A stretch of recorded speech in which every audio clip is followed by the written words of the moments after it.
Diabetes type 1 या juvenile diabetes या वो डायबिटीज़ जो 20 साल से छोटे बच्चों को होती है, क्या इसका कोई परमानेंट ट्रीटमेंट है? This is a very big question.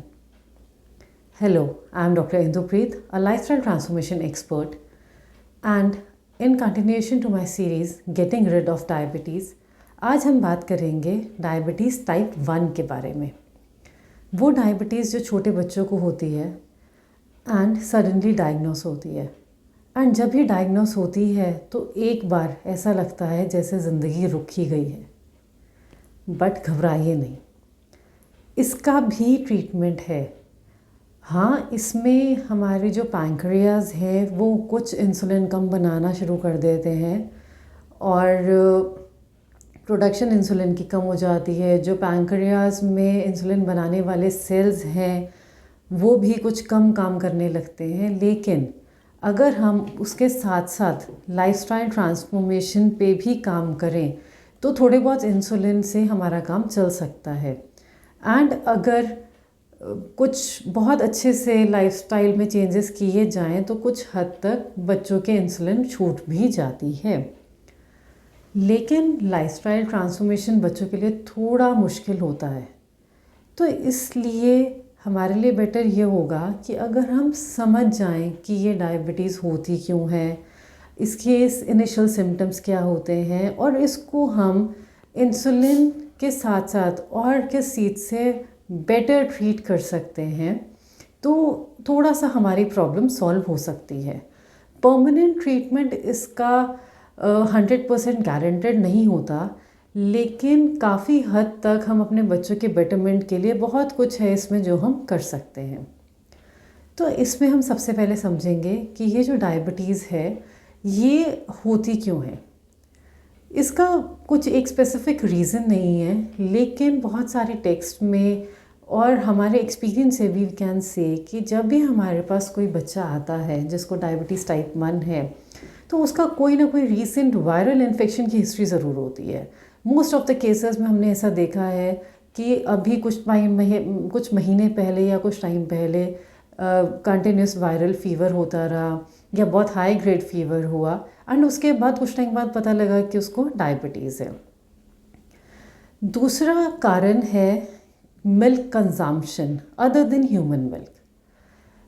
कुछ रिसर्चेस में ऐसा लिखा है, कुछ डॉक्टर्स इसको मानते हैं, कुछ नहीं मानते. So I will speak according to my personal experience. जब किसी बच्चे को पहले 2 साल कोई भी milk other than mother milk दिया जाता है तो उन केसेस में हमने देखा है कि डायबिटीज़ होती है.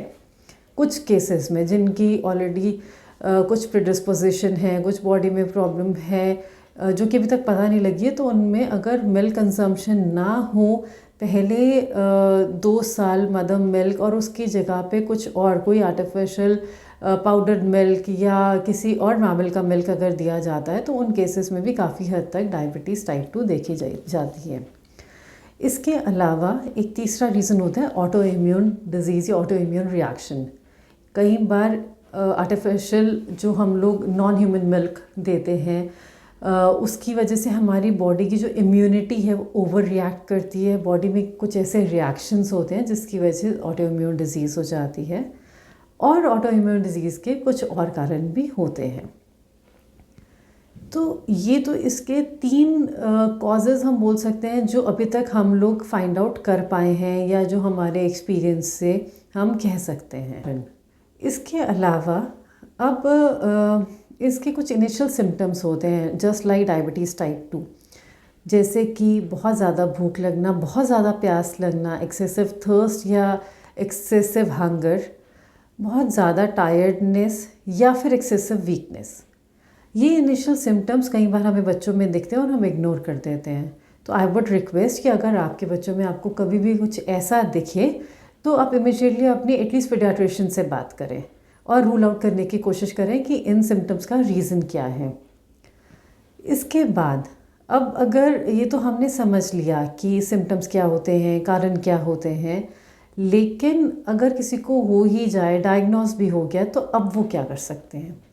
अब हम मोटा मोटा अगर हम समझें तो 2 चीज़ें कर सकते हैं.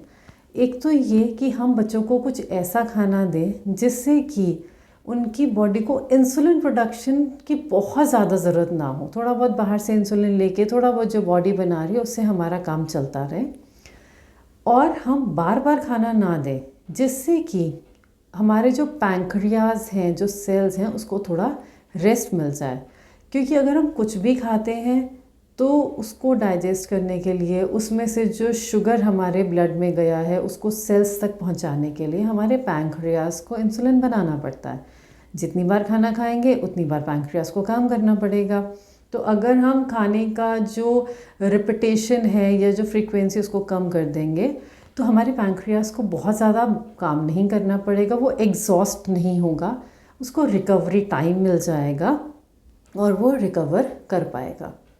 दूसरा होता है ऑटो इम्यून जो रिएक्शन है, उसके लिए हम क्या कर सकते हैं। अगर हम कुछ ऐसा खाना खाना शुरू करें जो कि हमारी बॉडी के जो ऑटो इम्यून रिएक्शन था उसके इफ़ेक्ट को कम कर दे, जैसे कि फर्मेंटेड फूड खाने से हमारा जो माइक्रोबायोम है, हमारा जो गुड बैक्टीरियाज हमारे डाइजेस्टिव सिस्टम में होते हैं, अगर हम उनकी ग्रोथ में हेल्प करें तो वो भी इस ऑटो इम्यून रिएक्शन के इफ़ेक्ट को कम कर देता है एंड हमारी डिजीज़ ठीक होने के चांसेस बढ़ जाते हैं। So these are some of the things जो हम कर सकते हैं, जिसके बाद कि अगर बच्चों को इंसुलिन की ज़रूरत पड़ती भी है तो बहुत कम अमाउंट में पड़ेगी, और अगर थोड़ा बहुत शुरू हुआ है तो बंद भी हो सकता है। और इसके अलावा जो डायबिटीज़ की वजह से बॉडी के ऑर्गन्स में डिटरेशंस होती हैं, प्रॉब्लम्स होती हैं, बाकी ऑर्गन्स में एटलीस्ट वो नहीं होंगी, क्योंकि आप बाकी ऑर्गन्स को रिजुविनेशन देते रहेंगे अपने अच्छे खाने पीने से। इसके अलावा स्पेसिफिक जो ट्रांसफॉर्मेशन प्लान्स होते हैं वो हम बच्चों के हिसाब से डिसाइड करते हैं। So you can get in touch with us for that. Last में मैं आपको एक छोटी सी टिप देना चाहूँगी। ये तो आपने समझ लिया कि डायबिटीज़ कैसे होती है, क्या होता है, लेकिन बहुत दुख होता है जब हमारे पास बहुत छोटे बच्चे आते हैं 2 साल 3 साल के, जिनको डायबिटीज़ टाइप 1 डिटेक्ट हुई है। उन्होंने अभी तक अपनी ज़िंदगी में बहुत कुछ ऐसा गलत नहीं किया होता, बहुत गलत खाना नहीं खाया होता, बट आई पर्सनली फील कि जब प्रेगनेंसी होती है तो मदर को भी अपनी डाइट में अच्छी हैबिट्स फॉलो करनी चाहिए, अपने लाइफस्टाइल में अच्छे हैबिट्स फॉलो करने चाहिए, बिकॉज हमारे बच्चों की लर्निंग्स वहीं से ही शुरू हो जाती हैं। तो अगर हम तब अच्छी चीज़ें खाएंगे, अच्छी चीज़ें फॉलो करेंगे, तो हम एक अच्छे हेल्दी बेबी को बर्थ दे सकते हैं। अपने बच्चों के लिए आई होप आप इतना कुछ कर सकते हैं। आगे आने वाली वीडियोस के लिए स्टे ट्यून्ड एंड गेट